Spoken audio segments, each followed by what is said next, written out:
Welcome to Dormiveglia, a quiet place for curious minds at the edge of rest. Thank you for choosing to be here tonight. It was discovered by accident. A young researcher was working late in a sleep laboratory, alone with a machine, a pen, and a subject sleeping behind a window. He was studying something quite ordinary: the slow, rolling movements of the eyes during rest. He had been doing this for weeks. Night after night, the same tracings, the same gentle arcs. He knew exactly what the pen was supposed to do.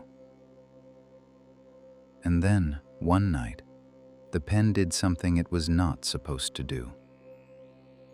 It began moving fast.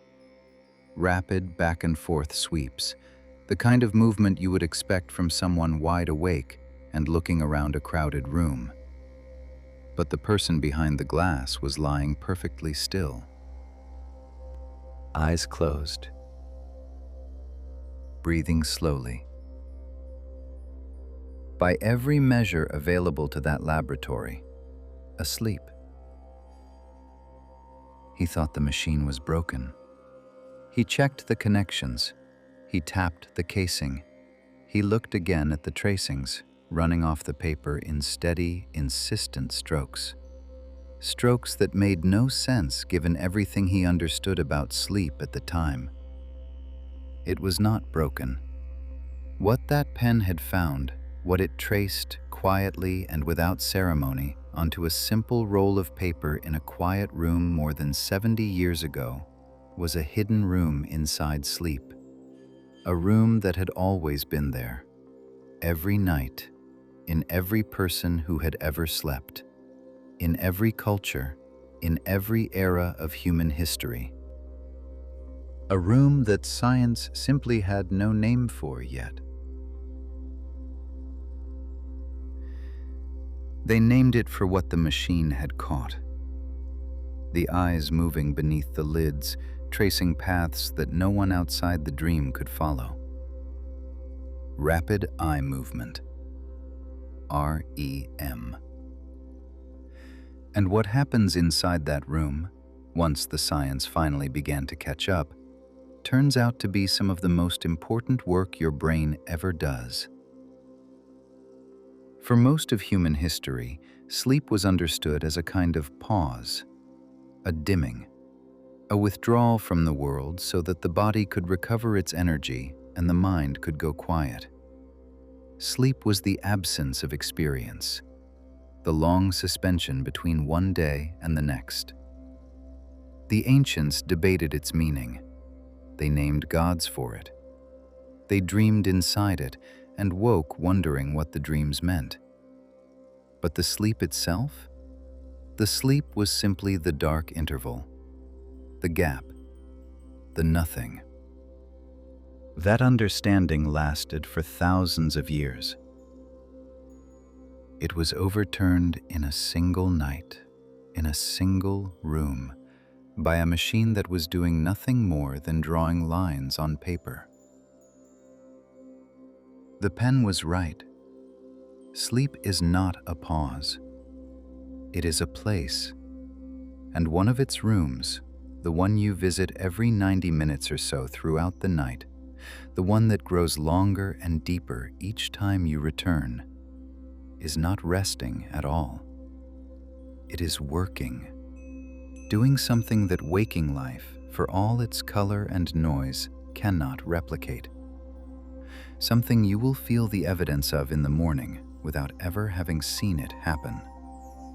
You won't remember being there, but it will have changed something. Here is what it looks like from the outside. During REM sleep, your brain becomes almost as active as it is when you are fully awake. Your eyes move beneath their lids, rapid, purposeful, tracking something only you can see. Your breathing becomes uneven. Your heart rate rises and falls without a steady rhythm.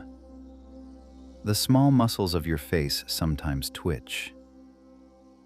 If you have ever watched someone sleep and noticed the flicker beneath their eyelids, the tiny movements that suggest a life happening somewhere you cannot reach, that was REM. That was the room. And your body, during all of this, cannot move at all. This is not a flaw. It is one of the most considered pieces of design in the human system. The part of your brain that issues movement commands is fully running, generating signals, reaching toward the muscles. But another part of the system holds the gate firmly shut. You are producing the impulse to move without being able to perform it. You are living something completely without the ability to act it out.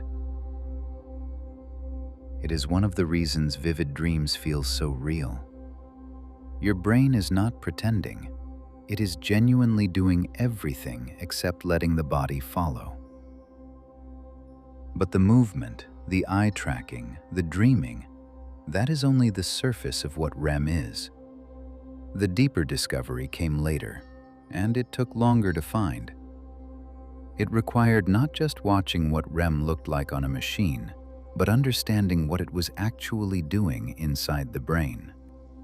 And what researchers found, when they looked closely enough, was something that changes how you might think about every difficult day you have ever carried into sleep.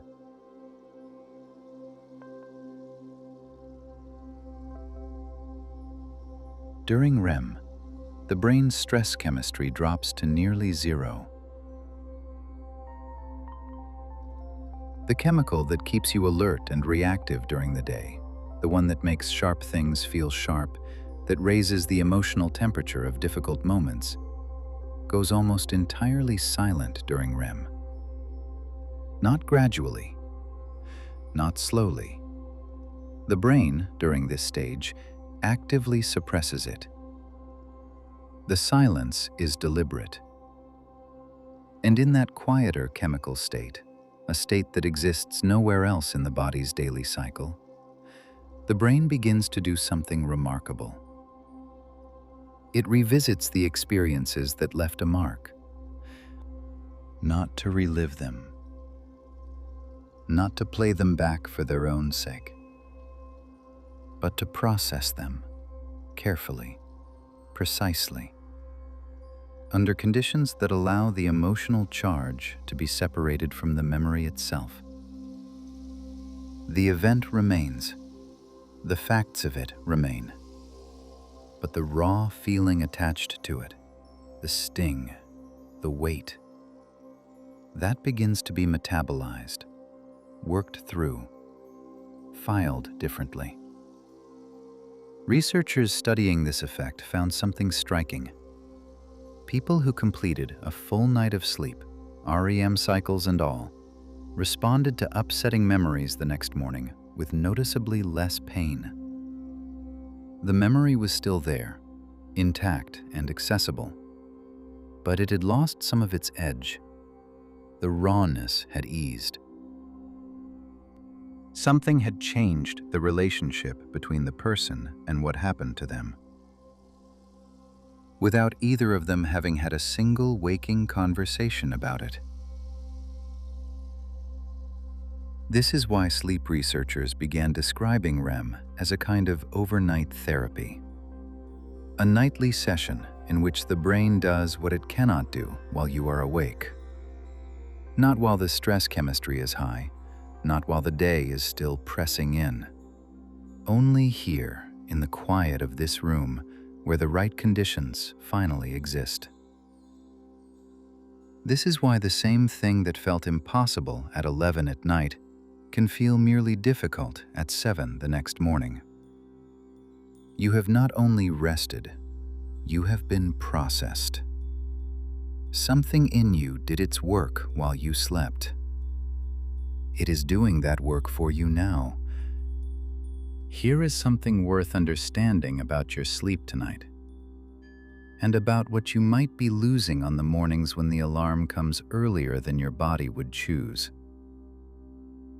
REM is not distributed evenly across the night. It does not arrive once and remain at the same depth until you wake. It moves through the night in cycles, each lasting roughly 90 minutes. And each time you return to REM, you stay longer. The first visit, arriving in the early part of the night, may last only 5 or 10 minutes, a brief threshold crossing. By the second or third cycle, you are spending more time there. But by the final cycle of a full night's sleep, the one that completes just before your natural waking time, you may be spending 40, 50, even 60 minutes inside REM. The richest, longest, most emotionally restorative stage of your sleep is concentrated at the very end of it. Which means that when you cut sleep short, even by an hour, you are not losing a proportional share of everything. You are losing the end, the part that matters most.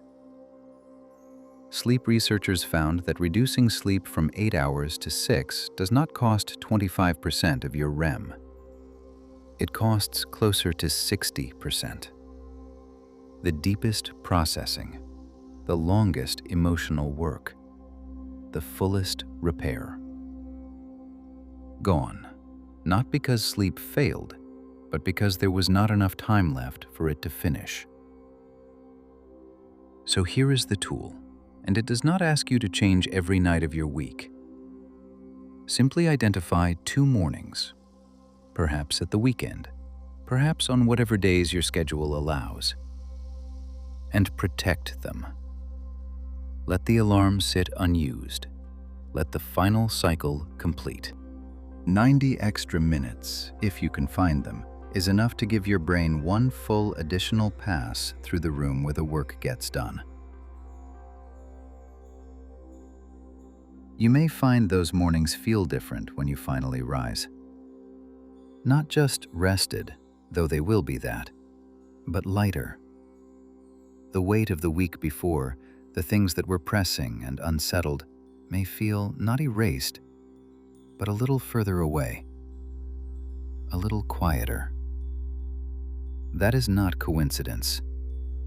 That is the final cycle, given the time it needed, doing exactly what it was designed to do. REM is the most sensitive stage of sleep. Of all the rooms the night contains, this is the one most easily disturbed. And one of the most common disturbances is something many people reach for in the evening precisely because it seems to help them relax. Alcohol. Even a modest amount, a single glass of wine with dinner, a beer before bed, suppresses REM.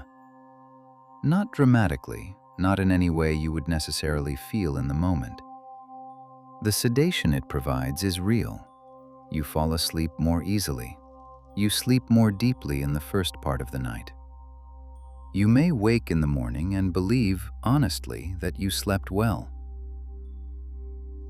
But as the alcohol is metabolized through the hours, the body working through it steadily while you lie still, the architecture of your sleep begins to shift. The second half of the night, which should be filling with long, deep cycles of REM, fragments instead. The cycles are cut short. Some are skipped entirely. The room that does the emotional processing, the memory work, the nightly repair, stays closed, or opens briefly and closes again before the work can be completed. You wake having slept, but not having processed.